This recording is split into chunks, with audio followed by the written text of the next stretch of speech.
Hi friends! April was a pretty decent reading month for me. I read a couple of amazing 5-star reads that I can't wait to tell you about, so hopefully you'll pick them up as well. And then I had one 2-star thriller that wasn't amazing, so I'll share my thoughts in case you're thinking about picking it up. And then a couple of other pretty decent books in between as well. So a pretty well-rounded month. I read 6 books this month, and compared to some other months, maybe that's not a ton, but I had to remind myself while I was thinking about making this video that it just doesn't matter if I read one book or 30 books. It absolutely does not matter. We are not in a competition. No one's getting a grand prize for reading like 1,000,000 books a month. It's supposed to be for some fun and enjoyment, and honestly, life happens in some months and you get busy and you don't have time to read, or maybe you're not even in the mood to read, so that is all okay. And so hopefully that is a nice reminder to you as well as to myself that whether it's 1 or 1,000,000, it does not matter. So for this month, 6 books it is, and I can't wait to tell you about them, so let's jump in. Alrighty guys, April came in hot. It was not messing around because the first book that I read this month was a whopping 5-star read, and that is Binding 13 by Chloe Walsh. I did a whole dedicated reading vlog to this book. I will leave that video linked at the top here if you're interested in seeing my experience reading it and hearing some more detailed thoughts. But this book is about Johnny and Shannon, and it is set in Northern Ireland. It is a rugby romance, so a completely new world for me, and I really genuinely enjoyed reading about the sport. But this book is so much deeper than that, and I've said in the vlog that this is not a fluffy, light read, and I don't genuinely believe it is for everybody. It's not going to be everybody's cup of tea, but if you like really heartfelt, deep, like connection, emotional, really like found family type of feeling, and also just like, you know, childhood traumas and just like really, really deep and layered stories, then this one is for you. It also does have a ton of triggers, so please search those up before you start reading if you are sensitive to some of that. I had not experienced exactly what these characters have gone through, and I still found it pretty difficult to read at times. It was very emotional, and I found myself crying even at some point, so it does really take you on a roller coaster of a ride, but it is so worth it. And if anything about what I said didn't scare you, then please absolutely pick this up. It was so good. I loved it so much. I love these characters, and I cannot wait to read more about this world. So after reading that really deep and emotional romance novel, I needed something a little bit light and fluffy just to kind of pick me back up with all of my feelings that I was having. So I decided to reach for a middle grade, because what's better than a fluffy, nice, comforting middle grade? And that was The Vanderbeekers Lost and Found by Karina Yan Glasser. I mentioned this series in my middle grade recommendations books, which I will link at the top as well. But this series is about the Vanderbeeker family. They live in Harlem in New York, and they are a mom, dad, 5 amazing quirky children, and tons of pets, and they are always getting into some kind of mischief, but always with the greatest intentions in their hearts. They're always trying to solve some sort of community problem or helping somebody out or something that's gone wrong in their lives. So it's a ton of fun and adventure, but at the center of it, it's just so wholesome. It's so sweet, and the kids all have really great personalities. The family is just so sweet as well, and the community in New York that they have developed is also amazing. So this book did exactly what I needed to do, which was just give me a gigantic hug and just give me all those warm and fuzzies. So if that's something that sounds good to you and that's something you need right now in this season of life, then I would definitely recommend picking up the Vanderbeeker series. The next 2 books I picked up were books that I took to my beach vacation to Mexico. I will leave that video here as well. It was such a fun, relaxing week, and I decided to take a couple of books with me. And the first one I started reading was After I Do by Taylor Jenkins Reid. This is part of her backlist items that I am going through and trying to read. So a couple months ago I read Maybe in Another Life. It wasn't my favorite, so I wanted to give this one a try.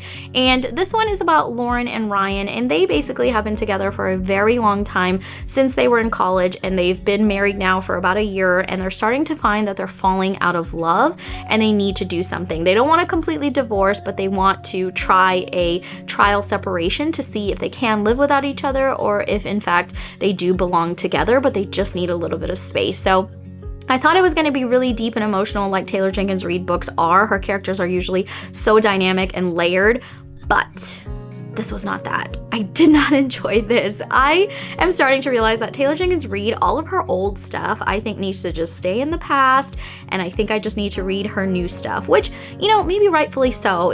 I think writing is like cooking, right? You're supposed to get better with time, so maybe that's what's happened to her, and she's gotten better with time, and all of her newer stuff is where, you know, all the gold is, which I think I'm gonna buy into that theory, because all of her old stuff has not been good for me, and I don't think I'll be picking up any more backlist items because this was just not it. It was very boring throughout the middle, lots of internal dialogue, just a lot of thinking, not a lot of happening. I mean, if you like books like that, hey, more power to you, but for me, I need stuff to happen. I need the plot to develop at least a little bit, at least like let's, you know, inch towards something, some kind of goal. But there was a huge middle chunk where it just was not going anywhere, and I was like, yeah, I'm just so bored to tears. So I did not enjoy this one. I gave it a 3 stars because it wasn't completely awful. Like, I think there were a few sentences here and there that I enjoyed in some paragraphs, and I think as a whole it was okay and the concept was decent, but compared to some of her amazing other works of literature that she's had since then,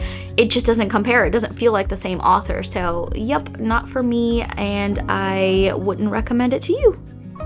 The other book that I picked up on vacation was The Love Wager. This is by Lynn Painter. This, on the other hand, absolutely, you need to pick it up stat.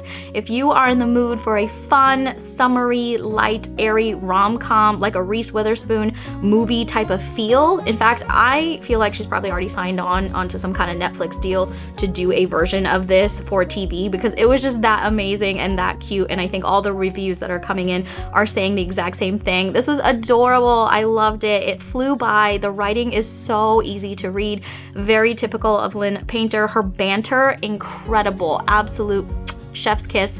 I love it. I love it. I love it. It was just so fun and light and airy. The characters were really lovable. I liked the, what was her name? I think her name is Hallie, and this is how much I loved it. I forgot their names. But no, genuinely, it was amazing. The characters' names are Hallie and Jack. I think I read it on vacation. That's why I'm a little loopy about the details, because I was probably just a little bit too relaxed and having too many margaritas. So anyways, this is about Hallie and Jack, and they are out in the dating world. They're trying to find love, and they basically make a wager with one another to see who can find love first, and if their blind dates go wrong, then they meet up at the taco place across the street afterwards to reconvene and think about what they're gonna do. And of course, as they spend more time together and as they share more tacos, they begin to see an attraction with one another. And then one weekend, she asks him to be her fake date to a wedding as well, which we all love. We all love the fake date to the wedding. That is a classic romance trope, and this one did not disappoint either. So I absolutely loved it. I would highly recommend it to you as well. Perfect for this time of year as well, if you're going to the beach or on vacation or even on the airplane or car ride there. It's amazing. You'll probably be done by the time you get there, so highly recommend. So then, after reading a couple of romances, I needed a little bit of a break and wanted to switch gears and go to a different genre. While I love romance, sometimes you just need to switch it up. So I decided to pick up Rock, Paper, Scissors by Alice Feeney. This is my first Alice Feeney novel. Everyone says she's amazing. She is like the plot twist queen. So I was like, let me pick up a novel and see what happens. So this is about Adam and Amelia, who are kind of in a rocky stage in their marriage, and they win this weekend away to Scotland, and they think that this weekend away will hopefully revive their marriage and get them back on track. But of course, they get to this rural location in Scotland, a really creepy kind of church setting, and they get there and weird things start to happen. And throughout the years as well, Adam's wife has been like writing letters to him, which kind of give you some insight into their history and what's been happening, and you're trying to like piece together the puzzle as it's happening. So it's a lot of like back and forth, like past, present kind of perspective. This book, oh my gosh, I did not enjoy this book. Let me tell you. Okay, so the setting was incredible, right? If you're looking for like a creepy kind of like horror story kind of vibe, the setting did what it needed to do. But the characters, this was like a bunch of fools doing some random things, and it just did not make sense. It was not like a bunch of psychos, which you expect in thrillers. And listen, you can't relate to those people either, but at least in a thriller, you know you're signing up to read about a bunch of psychos. This was about a bunch of fools who just were doing some really ridiculous random things, and none of it tied together. And I think the thing that annoyed me the most about this book was that Instead of being a book that is just to be for entertainment, I think this book was trying to be my therapist. It was giving me like life advice and little nuggets of wisdom every other sentence. I genuinely thought I was reading a nonfiction novel because I just kept being slapped in the face with little nuggets of wisdom and telling me how to like live my life, and all these little lines and quotes that you would find on like a throw pillow at someone's grandma's house. That's what this was. So it was getting really frustrating because I just wanted to read about the plot and read about the characters and understand what was happening, but instead I kept getting stopped practically every other sentence with another little wisdom about life and how we should live and how relationships are and all the things. Like, listen, I love a really great analogy just like everybody else, but I don't need 1,000 in a chapter. So I did not enjoy that for this reason. It was really kind of a fragmented, disturbed reading experience. It wasn't like what typical thrillers do, which is like from start to end. It's a page turner, it's quick, it's fast paced, there's a lot happening, it's thrilling like a thriller, wants you to be. So I did not enjoy that aspect of this book. And even at the end, there were some plot twists. I will give this book that much. But that doesn't mean it makes it a really great book either. So I had to give it 2 stars. I didn't enjoy it. I wouldn't recommend it. I know a lot of people have said some really great things about it, but I just did not enjoy it and I would not recommend it. And then the last book I have here on the list for the month is actually a nonfiction book, and that is called The Daily Stoic by Ryan Holiday and Stephen Hanselman. So I did not read this book in the month of April this year. I actually have been reading it over the course of the last year. So I started it last April and I finished it this April because in this book there is one entry for every single day. I'll show you here. You'll see that there's like a different entry for every single day. And what I did was I kept it on my bedside table. So in the morning when I woke up, I would read the entry for that day. And it was just like a little piece of advice or a little wisdom of, nugget of wisdom. And it told you something. It had a theme for every single day. And it kind of sets you on the right foot, just gets you in that right mindset to think about, the bigger picture and not get wound down into all the nitty gritty that sometimes life can do to us. And we get so busy in our to-do list and we forget some of these higher picture, kind of bigger level things. And so I really enjoy that for this aspect. And the cool thing about this book is I think you can read it throughout the course of your life in different years. So it's not like a read front to end and then you're done with it. I could hypothetically pick this up every single year and read an entry every single day, because by the time you get to the end, you've kind of forgotten the ones that were in the beginning. So there's a lot of wisdom in here, and I could see how it would be a nice reminder throughout the years, because some days, I didn't relate to the entry because maybe I wasn't going through that particular circumstance or experience or challenge at that point in my life.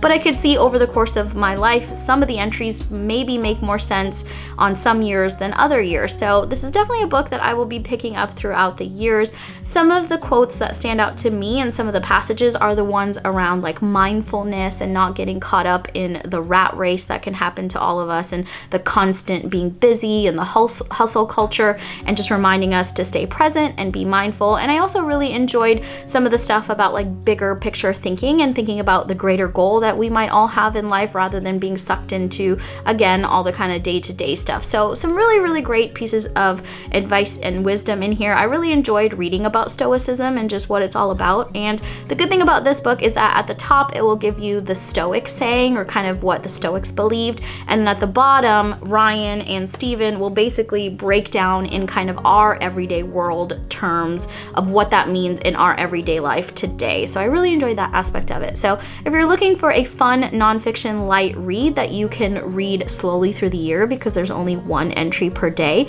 then this is a really good one to do that. So that's it, you guys. 6 books for the month. I was pretty happy with my selection of reads. I hope you enjoyed your month as well. Comment down below what fun books you read, or if you have any recommendations. I love hearing about them. Thank you for watching, and I'll catch you next time.